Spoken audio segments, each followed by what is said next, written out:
Well, we find ourselves in, unfortunately, a familiar territory with a similar culprit in terms of we turned the ball over 17 times. We gave up 11 second chance points. Those things impact the game. They just do. I'd like to live in a world where you could do those things and still have a great chance to win, but that's not reality. And so we have to figure a way to stop turning the ball over. Whether that's a change in what we're doing offensively, too many decisions. It's not as much decision. Sometimes it is. I think sometimes it's just a guy crawls into us and he really impacts our ability individually to complete a play that, over the years I have considered to be a pretty garden variety normal play. And so we have to get better at that. We spend a lot of time at practice passing and catching, probably more than 95% of teams in the country, I would say. But it's got to translate over to the games. So, questions? Phil on the left. When you put this roster together, you obviously felt like you had what you needed in the backcourt to run your offense, but are you missing that point guard like you had last year with Cooper? I mean, obviously Cooper was a phenomenal player for you. Well, no, he was good, but it was in conjunction. It was Talon Cooper in conjunction also with Michi Johnson, who also could alleviate some pressure. And then behind those two guys was Jacoby. And Zach did a little of the ball handling, but so certainly those guys were, Talon during the season I think was had the seventh highest assist rate of all active players. So I mean, that's a hard one to replace. But what happens is, you bring new guys in and guys have opportunity. Some of it happens through growth. Opportunity, and then some of it happens through recruiting a new face like Jamari. And so it's certainly when we brought these guys in, we told them about the opportunities that they would have. Jacoby's played a lot of minutes in this conference. Jamari's played a lot of minutes in his career, but guys have to step up and play better. That's the bulk of what our turnovers are. But some of our bigs turn the ball over too. But that's kind of built into the equation that those guys, if they start to make a lot of plays, they end up turning the ball over. But even we've had guys like Zach who at one point this was a real stat, was that through like 15 games, 16 games. He had 15 total turnovers, and then he had 15 in the following 3 games also. So, why would that happen? It has less to do with your ability and just with what you're doing while you're out there on the floor. An emphasis, a commitment to not turning the ball over. Maybe guys feel like they need to do more, and that's what's yielding some of the turnovers. But obviously we got to get to the bottom of it. Trading back. Kind of bouncing off that question. Overall, do you feel like the struggle so far, do you feel like it's more roster limitations or is it just execution? Where do you stand on that spectrum? Well, roster limitations and execution probably go hand in hand. The only thing I'll say is that in the league's overall better, I would say. I'd say most people, Mike White probably, I don't want to put any words in his mouth, probably feels like he has a more talented team than last year. I think a lot of people in our league probably feel that. The league has gotten better, but we're doing almost the same things, right? And so certainly at some point it comes down, I haven't changed my practice habits necessarily, or you know, I've tweaked some of the things that we do just to simplify a couple of things, but you know, certainly it comes down to personnel's ability to execute at times. Alan and then Jack. You got Cam in the game tonight for the first time in almost 2 weeks. What are you seeing from him in practice and the little bit of time he's played? And I guess how close is he to maybe being able to be more part of the rotation as you guys are looking for some answers on offense? Yeah, I mean, as we're looking for answers, everybody's going to be a viable candidate. You know, the problem with that is that I've always thought maybe there's some football coaches that'll put me in my place. But I've always thought if you have a 2-quarterback system, I don't know if you have any quarterback, you know, like in reality. So the fact that so many people can be a viable option means that someone is not holding down the position exactly the way that it's supposed to be held down. So, you know, we were also in a situation where we were trying to turn up some pressure and getting some passing lane, force a couple of turnovers, and so I wanted to get Cam in there to use his length and athleticism to try to create some disruption. But certainly we're searching in some ways for consistent performances of some. I don't want to keep dumbing this down, of some fairly garden variety things, like passing to your team, your teammates. We have to get better at that. And you know, when you get into trying new guys, this one's hot today and then cold tomorrow and then lukewarm another day, and so that can be difficult when you get into doing that. But at the same time, you got to try to win the games, so you got to push whatever button you need to at the time. Jack.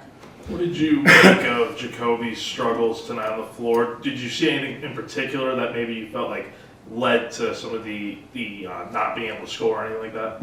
I think he's got to be aggressive. You know, he's one of the guys that I talk to specifically, and I look at him specifically when I talk about this basketball gods and the relationship that you need to have. I think you got to, you know, you're a senior. He's a senior. We have other seniors, but he's a senior. He's been in this program. He's familiar with what we do. I think he just got to be aggressive and competitive, and you know, if you go down guns blazing because you just can't make a shot, then that is what it is. But you know, we need him to be aggressive. We need him to play. We need him to play well. And so it just didn't seem he didn't seem real aggressive. Alan. In the first half, you kind of came over that start and then had a little bit of a scoring drive around 6 minutes. Was it something that Georgia was doing defensively, or is it more self-inflicted stuff that allowed? Well, I mean, I'd have to watch the tape, but I mean, it's probably happening in conjunction with turnovers at that time and not getting shots. And you know, we've struggled to score, which at times this season we've been pretty good. The talent overall that we're going against is ratcheted up, but you know, we also played. Xavier was in the top 25 when we played them. Indiana was, and not that we won those games, but we played 3 ACC teams. We went 3-0 against ACC teams, and so and we've scored in some of those games. So I think it's, you know, we got to get our groove back. Some individuals, and then I think that happens collectively too, but some individuals have to get their groove back, and it's, you know, it's time. And that's what comes with responsibility, is that at some point there's no more looking around to see if Michi's going to come back and get the ball, or if Talon's going to be able to come off the ball screen and make a read. There's no more of that. Those days are over. So some other guys are going to have to do it. It's their turn to do it. We're relying on them to do it, and we need to get better at doing some of those things. Trey and Phil will get coach out of here. In your first year, you coached through a tough stretch. Obviously, 8 straight losses to ACC play here. Kind of, what has been the most challenging part of this stretch, and how do you get through it? Like, what does it take? Well, the most challenging part to me is that, you know, you play the number 5 team in Florida, you lead the entire game. So, you know, it's funny, someone said this today, and you guys have a chance, like, you know, I wouldn't say in that particular game we had a chance to win the game. I don't think anyone would say that. I mean, someone did to me today, but we led the entire game, and then we failed to close the deal. You know, you're at Vandy in an overtime game, they score on a tip-in at the last second. You got the number 2 team in the country in your building, and you lead the majority of the game. That's what's frustrating to me, is that I know I've been around a lot of really, really good teams. I mean, elite teams, to be honest, relative to the entire whole country. Elite teams. And I've also been around some bad teams. And so I know what a bad team is.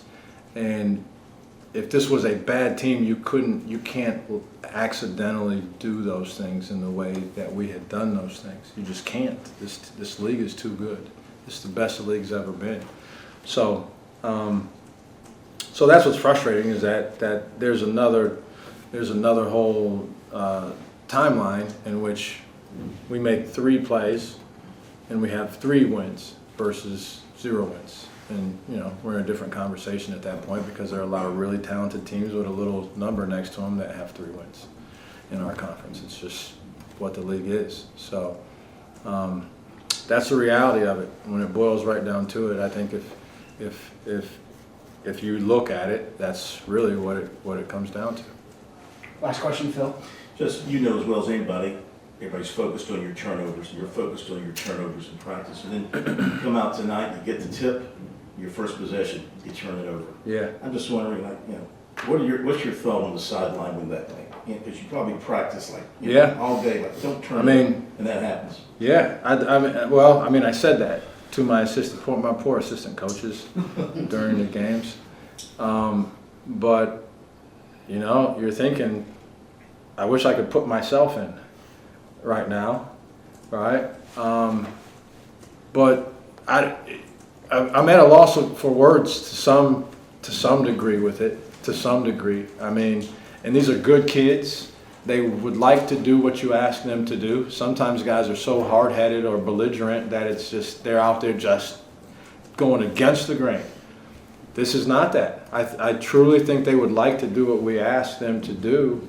You know, it's a combination of decisions, of maybe lack of confidence as a ball handler, as a passer.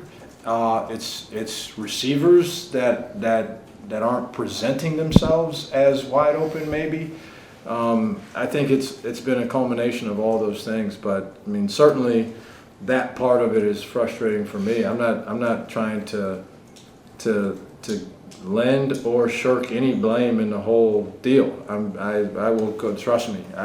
With a fine-tooth comb, I go through everything that we're doing, from practice plans to what it looks like in the game, to can we modify this play, which normally ends up with a catch on the wing. Can we modify it so there's no more catch on the wing, right? That takes one pass out and one less chance to turn the ball over. Like, it's you know, it's like solving a Rubik's Cube. I mean, I know people do that pretty easily these days, but I don't think I ever got it done officially. But so we'll just keep at it until we find out what the right combination of things that we do, and people that are out there with one another, to where we can get the turnovers to a reasonable number. All right, thanks, guys. Thanks. Appreciate it.